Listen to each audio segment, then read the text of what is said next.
Do you want to grow? Well, I'm assuming if you're here, of course you want to grow. Most people will say they want to grow. Who doesn't want to grow? Such a simple question. And yet, actions speak louder than your words. What does your actions say about your desire to grow? Can you be honest with yourself in this moment? Are you doing the necessary critical actions in order for you to grow? Are the odds in your favor to scale or fail? Many times in startups, but in just businesses in general, we can typically really get into this mode. We just are desensitized to the reality to a point we'll create our own reality and not deal with the hard truths. So what are the hard truths, Troy? The hard truth is only 10% of startups are successful. But if you're a startup, you probably already know that. How much time should you spend prospecting? How do you navigate generating sales at a very robust startup? What are some essential strategies to grow through a recession? Outbound Squad, formerly Blissful Prospecting, hosted by Jason Bay, brought to you by the HubSpot Podcast Network, dives in with leading sales experts and top performing reps to share actionable tips and strategies to help you land more meetings with your ideal clients. If you're a listener of I Digress, you already know how important it is not only to articulate your message and your branding, but also be able to sell. There's an art, a science, and a strategy to it, and Outbound Squad will help you do it. Listen to Outbound Squad wherever you get your podcasts.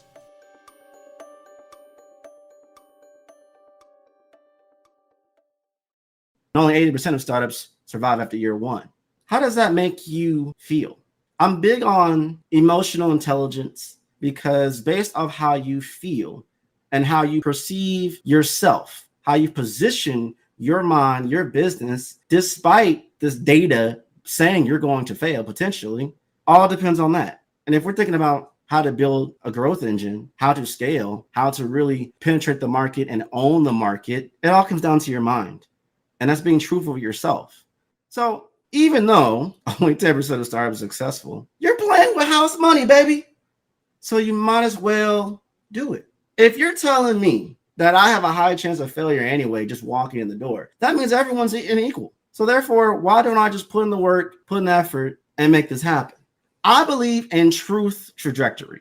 Troy, what is truth trajectory? Basically, you can only go as far as you're honest with yourself. If you're not honest with yourself about your situation, about your business, about your marketplace, about your opportunities, about your strengths, your weaknesses, your competition, and everything else, how in the world do you expect to scale?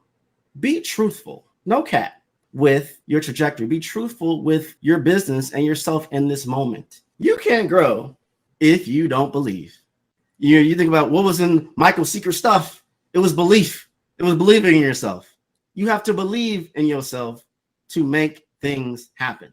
And therefore, belief powers the engine. With your emotional intelligence and your belief, if you don't have those things in alignment, you can't grow. You can't lead. You can't hire effectively, create efficient culture, and you can't drive the funds, drive the investors, drive the community to get your business, to get your startup to where you want it to be. Did you know that specific call to action buttons increase click-through rates by 28% versus standard call to action buttons? Troy, what are you talking about? You get the usual sign up button, free trial button, download now. The list goes on and on, right? Now imagine if you just add a few more words and you'll see your click-through rates go through the roof. Instead of saying sign up, free trial, how about instead say start 30-day free trial? Again, specific call to action buttons increase click-through rates by 28%. Can you afford not having people opening up your emails and clicking on your buttons, whether it's on your email, on your landing page, in your business? I don't think so. 92% of unsubscribers are from people who have not clicked or opened one of your emails in the last 6 months. Stop letting unsubscribers dictate your sending frequency. Now, those are just two examples of what you will learn at the Guru Conference, the world's largest virtual email marketing conference run by Jay Swedelson, founder of subjectline.com, and of course, Guru Events. You'll have keynote speakers like Damon John and Hadley and a plethora of other skilled email marketing professionals and business people ready to help you take your email marketing to the next level. November 2nd, November 3rd, 100% free. Click on the link in the show notes, and I'll see you there. So why do you need a growth engine? Growth is where the business reaches the point for expansion. An engine is a machine used to change the energy into movement. So consistent movement creates opportunity. And so your growth engine may consist of a sales engine, a content engine, a marketing engine, but those are just some. There could be a plethora of other sub-engines within your growth engine to get you to where you need to be. But the key focus is to focus on building systems to keep conversations and content flowing in order for connections and conversions to occur. So automation plus activation equals accumulation. What's up, digital world? You're listening to the I Digress audio experience with Troy Sandidge. Social media, marketing, storytelling, business, culture, and more. Coming to you in 3, 2, 1. Are you convicted in your MVP, your minimal viable product? Do you believe there is demand for the solution for your ICP, your ideal customer or client profile? Do you believe in that?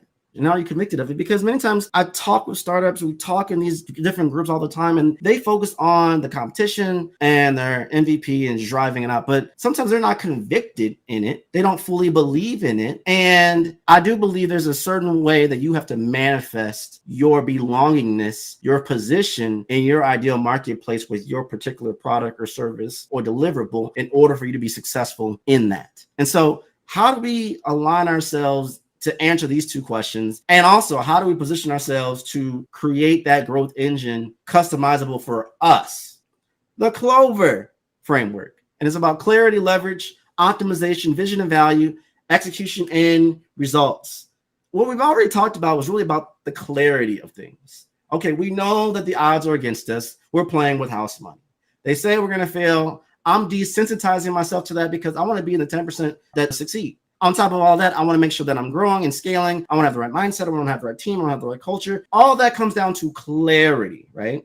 And then the next thing on top of all of that is you want to leverage. You want to leverage your time. You want to leverage all the different things around you. Optimization, vision, value. And, vision and value is so important, particularly with startups compared to other businesses, especially when you're starting on your early stage, is because you're literally selling a vision that hasn't come to fruition yet to your investors, to funders, to a community, to a team. Maybe they're coming in with equity. You're literally creating this vision and hoping that the vision is enough to create enough value, to create enough demand for them to be on board so you can leverage to execute and get the results that you want. Again, I want to go a little bit deeper into the Clover framework. Be clear about your goals and your why, and also would add, be clear about your MVP, be clear about your marketplace, be clear about where you want to go and where you don't want to go. Obviously, leverage your time and resources wisely. Never stop optimizing for anybody. I don't care if you're really scaling, never stop optimizing. Manifest your vision in exchange for value. We're doing this dance, whether you're with your investors, whether you're with your board, whether you're with your funders, whether you're with your team. There's a dance of value. And sometimes we have to make sure we're receiving enough value back as we're giving. Because if we give out too much as people who lead startups or are part of a startup, the burnout rate is astronomical. So you must make sure that you're in alignment, that you're getting enough value to fill up your well to go along with your execution for everything. The name of the game is results. No excuse, just produce. We can get so caught up in the ideology of what we're building, but we don't align that and measure that with our results. Ask yourself, is your current KPIs or OKRs practical? Are they in alignment with justifying your progress? We don't want to be in a situation where we're on a hamster wheel and we're not moving effectively down the road. That really comes down to making sure that you're getting the results that you need. And once you get them, we're on to the next thing. Celebrate, do what you need to do, reset, go get it again. I speak in simple terms. I'm a simple guy. I don't know every acronym. I don't know all the jargon. I don't have every connection. But I do know is that when you keep things as simple as possible and can speak on what you know, produce on what you know, people can resonate with it, they can align with it, and they'll buy it. Because when things are as simple as state in the mind, people have less friction. Therefore, they can make quicker decisions. The quickest route to success is a straight line. A straight line is simple. So we need to embrace the power of simplicity. The quicker the decision, the quicker the buy, the quicker the sell, the quicker the output. And all that comes down to being simple. And most startups are not embracing simplicity enough. You use this software, you do all these different things, you pay for ads, and you just dump money into it. 50K, 100K, $1 million a year, whatever the ratio equivalent to where you are in your startup or your business is. But is it moving the needle, or are you just staying busy to stay busy? I'd rather be productive instead of being busy. And to avoid the high of always being busy but never getting anywhere is keeping things as simple as possible.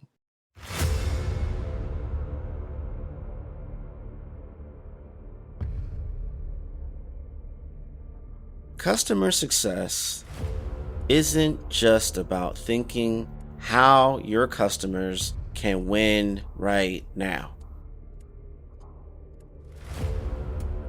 It's thinking about what will always help them win. Helping your customers win starts with tools that can weather any storm that comes your way. Tools that help you have meaningful conversations with your customers at scale. That help your business grow with customizable apps you actually use. That can keep your data secure and connected so you always have a full 360-degree picture. HubSpot is an all-in-one CRM platform that is impossible to outgrow and ridiculously easy to use, meaning you never have to worry about it slowing you down. That's because HubSpot is purpose-built for real businesses. Businesses that test, businesses that learn, businesses that pivot, businesses that push, and do it all again next quarter and next year and beyond. With customizable hubs and tools that can add or subtract as you grow, HubSpot is ready to help you and your customers win always. Learn how HubSpot can help your business grow better at HubSpot.com.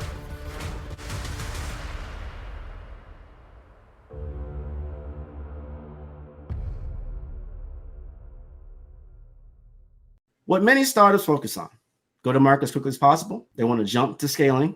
They may be too lean to a fault, and obviously they just want to sell. Well, most startups should focus on testing their go-to-market strategy, making sure they can sustain a high-quality output, scaling that output for they can scale their growth, then stabilize that, then simplify it, becoming more lean, and then if your output is to sell, then sell. Focus on sustainability first, then scale second. You understand that the relevancy of time for a startup is completely different than a lot of other situations. Yeah, I get it. You want to grow and you want to take the metrics and have the report that says your value is at this point now and at these things. But if you can't make sure that what your operations and what you're doing has a capacity to output at that level genuinely beyond just what's on the paper or what someone has evaluated you as, that means your foundation is probably built on toothpicks versus being built on cement. If we go a step back, if you're trying to move as quickly as possible, you're going to cut corners. Now, I'm all about being lean and doing as much as you can. If you're bootstrapping or you're Series A or whatever thing you're on with funding, I understand you have to make decisions and cut corners in certain regards or cut costs in certain regard, or wait till you get another series of funding or demand or sales to make your moves, whatever phase you're in. However, don't fall into the trap where you're just trying to scale now, and you don't have a foundation to stand on. And that's why it's very critical that you test your go-to market strategy and you can have a sustainable output from that, then scale. So again, sustainability first, scale second. Another thing I want to talk about, this is very critical, the 4 currencies for you to be successful as a startup. It's time, money, knowledge, and skill. We battle with these 4 things all the time.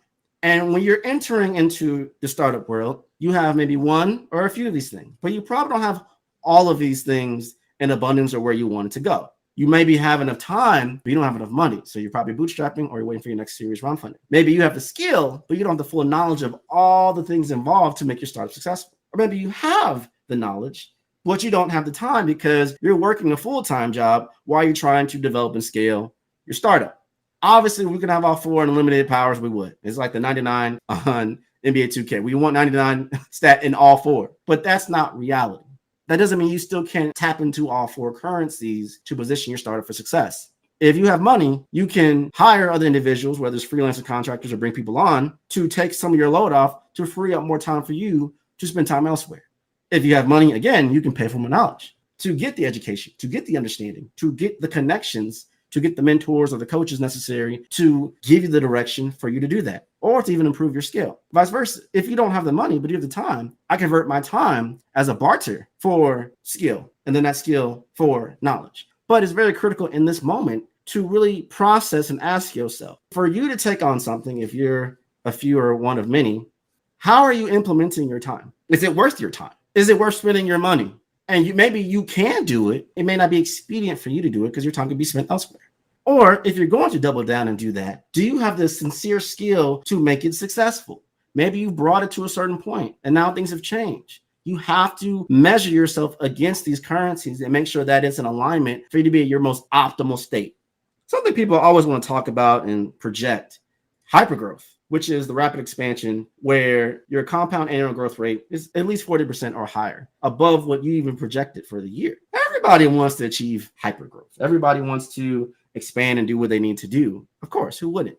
To get to hypergrowth, obviously, managing your foreign currencies, focus on sustainability, and then scaling, all that comes into play in this critical moment. But to go a little bit further, there's 6 phases to hypergrowth, in my personal opinion: investigation, initiation, integration, implementation, innovation, and introspection. I want to investigate the market. If I don't understand my marketplace, if I don't understand the competition, if I don't understand the lay of the land, how can I make moves? How can I make calculated decisions? I want to initiate my thoughts, test things out, see what's going on. Let me just try things out in the market. Let me see what's happening. Then after that, you want to integrate yourself in there, integrate your product, your service, integrate the methodology, the culture with your team, then implement, take action. From that, we innovate. And everyone wants to throw around the word innovate, and I get it. It's a common word. It might be overly used, but it still has its place in everything. And that requires you to have introspection. Is that as you're growing or failing or ups and downs, you have to understand mental and emotional state. What's the state of my team? What's the state of my customer? Introspection, because that's going to be that reset to then reinvestigate and start the process all over again. Now, we all want a few things. We want funding. We want customers. We want demand. We want growth. We want authority. We want press. We want revenue. We want ROI. And we want a little bit of RESPCT, respect. We all want all of these things, and we all can get all of these things. But how do we do it, though? How do we do it? How do we make perception of our product reality? How do we attract and convert our ideal customer or client profile? How do we drive demand? No, how do we own demand, right? And how do we increase conversions? We think back to the growth engine. It's all about the system to drive content and conversations to get those conversions so you can get the money and the growth and success that you want. How do we do all these things? Again, I'm all about simplicity. It's not rocket science. What I'm saying is nothing you don't know, but in many cases, you're not implementing accordingly because there's just too much noise in the room. So let's just take the noise out of the room and focus on what we can do. And that's being direct, be authentic, be resourceful, and being tactical. Whether you're trying to get funding, whether you're trying to get customers, whether you're trying to get board members, whether you're trying to get mentorship and coaching, customers, clients, it still requires you to have these 4 things activated and in play. Being direct, be authentic, be resourceful, and being tactical. If perception is reality and reality is truth, and you want to own that truth and make truth manifestation what you want, people respect people who can communicate very direct. And sometimes that's understanding your weaknesses. I have a tendency that in many cases, I want to overload information. And so that's my tendency. Simplify it, say less, pause, and wait. If you don't say as much or you're timid with your voice, tap into a different personality to make sure you want to be who you can be to make this happen. In either case, I need to tap into that place, applying Clover and now implementing Dart to be direct in my communication, to ask, to challenge, to tell, to entertain. And I think people sleep on that component of challenge. If you're breaking into a marketplace, if you're new, if you're not established, or you're comparing yourself to your next competitor, you're trying to get that hypergrowth status, that next level status for your next series of funding, whatever the goals and the phase might be, you really need to make sure you're at a place where you're comfortable with making challenges. I want to own my spot. I want to keep my spot, and I want to grow my spot. So I want to challenge. That's being simple, being clear, being relevant, and also being clever. It's time to take control of your social media marketing. Stay organized, save time, and easily manage your social media with Agorapulse's inbox, publishing, reporting, monitoring, and team collaboration tools. Did you know that over 31,000 social media managers use Agorapulse daily? It's a one easy-to-use solution loaded with powerful features. Everything you need to dominate the day with social media, fortified with the industry's #1 rated customer support. I even offer, exclusively for listeners of my podcast, a 2-month free trial of Agorapulse. Click on the links in my show notes. Sometimes the way to get that next $10 million is simply asking for it. Okay, yeah, duh. But sometimes we can get so lost in all this noise, all these slide decks and everything else that we just don't get right to the point. Be transparent, honest, and upfront. Being authentic in your message. I don't want to hide too much behind the reporting or the speculation of what is. Be resourceful. I don't know any startup, if they really are growing, if they're not resourceful. And kudos to you for doing this, because you have to be resourceful. It is absolutely critical for you to be resourceful. And it's not just managing your cash flow and watching your margins. It's also making sure you're doing what you need to do to scale and grow abundantly. And lastly, being tactical in your execution. As we're talking about the growth engine, activate strategies, build systems, develop tactics to do what you need to do. To create opportunities, you need conviction, commitment, consistency, and confidence. Forces that you need to really make this happen.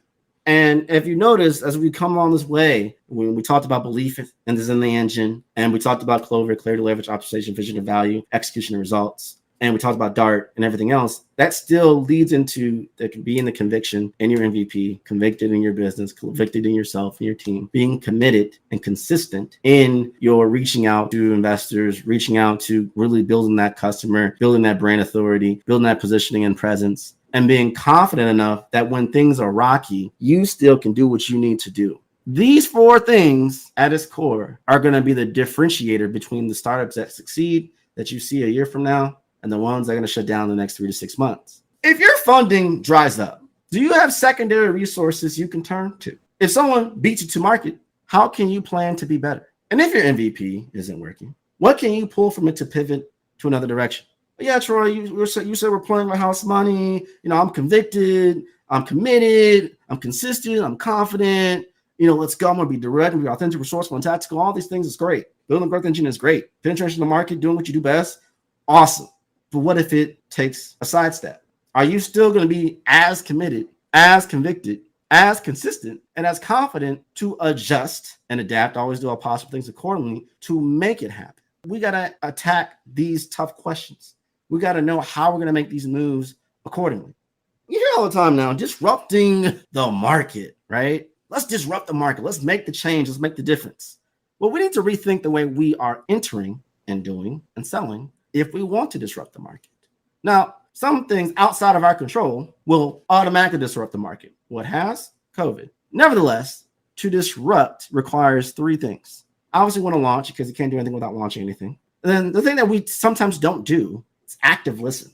We don't do enough active listening on what everybody is saying. Get out of your own way and do that introspection to see where we are, analyze and adjust accordingly. But we need to listen and apply and be real with ourselves about that. Because if we're not listening to what the pain points are, if we're not listening to what's happening here and there, how can we just make the calculated decisions accordingly in order for it to be a genuine disruptor in what we're doing?